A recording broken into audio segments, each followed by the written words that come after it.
Alton Towers is one of the most loved theme parks in the UK, and in this video I'm going to go through my top 10 rides.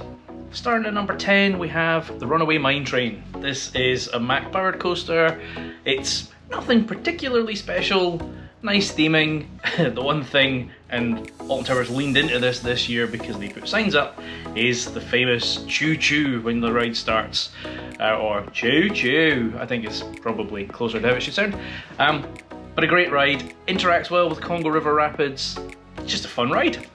At number 9 we have one of the newer rides in the park, and certainly not one of the more extreme ones. That's Gangsta Granny. This is in the Williams Land. It is a dark ride in a very compact space, but they've done a fantastic job of, the way they've got the vehicle rotating, the effects, etc. It's fantastic for families, kids will absolutely love it. Smell pods, the whole shebang. It's just a fantastic, fun family ride. Now at number 8, I've got a ride that has been completely out of action all 2023. And that is, of course, Hex. It is a Vekoma madhouse. There are many of them around the world. I have been on several of them, but this one always stands out. The whole theming, the pre-show, everything about it, it is probably the best example. And it was sad to see it out of operation this year. So really, really hope that they get it back up and running for 2024. At number 7 we have a ride that was new for 2024. It was a reimagining, and that is of course the Curse at Alton Manor.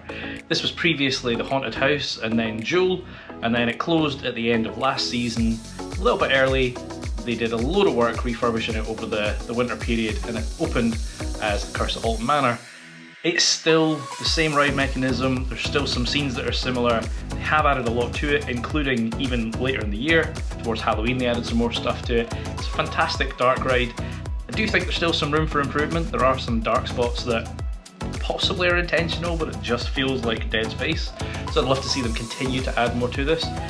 Absolutely love the ride. At number 6 I have a ride that some people may not be a massive fan of. I know some people just avoid it. It's actually a ride that has had a retheme, kind of 2 rethemes, and there's talk that it might be getting a 3rd one. In fact, I've got a video about that, so check that out up there. That is of course Galactica. This is a B&M flying coaster. I think they touted it as the world's first flying coaster. It wasn't. That was a little known ride called Skytrack in Granada Studios in Manchester. Probably nobody's heard of it, but that was the first flying coaster. This one is okay. I mean, you see modern flying coasters like Intamin's Fly, you can see technology's moved on. It is still great, and I do hope that the rumours and rumblings of a retheme are true, because I think it could do with it, and it would keep the ride with us for many years to come.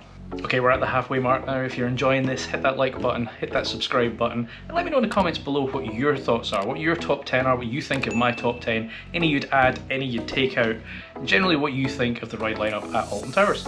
So for number 5 we have another world's first, which is a recurring theme at Alton Towers, and that is Oblivion, which was the world's first vertical drop coaster. But it wasn't, because it was 87 degrees, it wasn't quite vertical. Nonetheless, of all the B&M dive coasters, and I've been on a few, this one still packs a punch. It's probably the shortest out there. I mean, the ride lasts about 30 seconds, it's crazy. It's literally a one-trick pony, but that drop is spectacular. Into that underground section, it is fantastic. And of course the marketing when this first launched was way more sinister than it is now. Just a fantastic ride in X Sector. I can see me getting comments about this one because many people will have this significantly higher, possibly even at number 1. For me, number 4 is the Smiler. Now, it's number 4 for a few reasons. I'll be honest, I hadn't ridden it until this year. My kids would not go on it with me, and I wasn't prepared to do it on my own and leave them standing at the side. I did go on it this year. I have been on it multiple times now. I do like it. It is obviously another world's first. It's the world's first 14 looping coaster. Nobody's beat that record in the last 10 years, and doesn't sound like anyone is in a hurry to do so. The theming is fantastic, right? I mean, the Marmalizer, the Ministry of Joy, all that stuff is spectacular. However, I don't know if this is just Gerstlauer rides in general, but it's rough. It is getting rougher. There's a few headbanging moments on that one. It's not the most comfortable, and I'll be a little critical about it's a curse of its own success. The queue tends to be far too long, right? Sure, you can find a really quiet day and you can walk on that ride. Typically, you're still looking at about an hour for a queue for this ride, unless you're prepared to do single rider, and even that sometimes can take a long time. So for me, fantastic ride, but there are others above it. And number 3 is a ride that, although I do enjoy it, in true marketing style, and again, Alton Towers have a recurring kind of playbook here, the marketing made this out to be significantly more extreme than what we ended up with. In fact, this ride, when it was first announced, had such a sinister theme. There was talk about needing to sign a contract to get on the ride because it was going to be so terrifying, and what we got was a family coaster.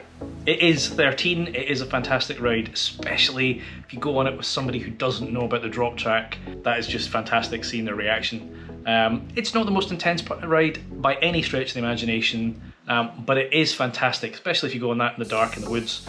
And then of course there's a drop track in the backward section in the dark. So this is my number 3. And number 2, we have Alton Towers' one and only wooden coaster. For many years they've talked about wooden coaster, they finally did it. It is of course Wickerman. It is such a fantastic ride. It is raucous but without being painful. If you've seen my video about Blackpool, most of their woodies are on the uncomfortable side. This one is not. It is smooth, it is fantastic. It is crazy at the end of the day when it's warmed up, especially if it's a little bit wet and you've got a moisture rail. Holy that thing goes fast. Just a fantastic ride. The whole theming, you know, Big Bob with the fire, just love the ride. Number 2. So that leaves one spot, and it's probably going to come as no surprise now what that number 1 is. It's a ride that has been sadly missing all year, but it is a ride that is set to return with a vengeance next year. Literally, because that's the marketing campaign. It is of course Nemesis. This is one of my first proper coasters. I went on it as a teenager when it was only a few years old, and I kind of bottled it, but got on at the very, like they were about to pull the restraints down and I jumped back on again. And I've never looked back. I absolutely love that ride. It is fantastic. I am so happy the work they're doing to it. It looks fantastic. I really want to know what's new. And you know, what other things have they hidden from us that they've not told us about yet. I am curious how the sand and the track is going to impact it, because one of the things about Nemesis is the roar. So if Nemesis is quiet, that's going to be disappointing. So I'm hoping that there's still enough roar there to give it that feel. But I am super keen to see this ride in the new year. Anyway guys, that has been my top 10 rides in Alton Towers. Let me know below what you think. I'm sure there's some you agree with, there's some you probably disagree with. I'd love to hear down below.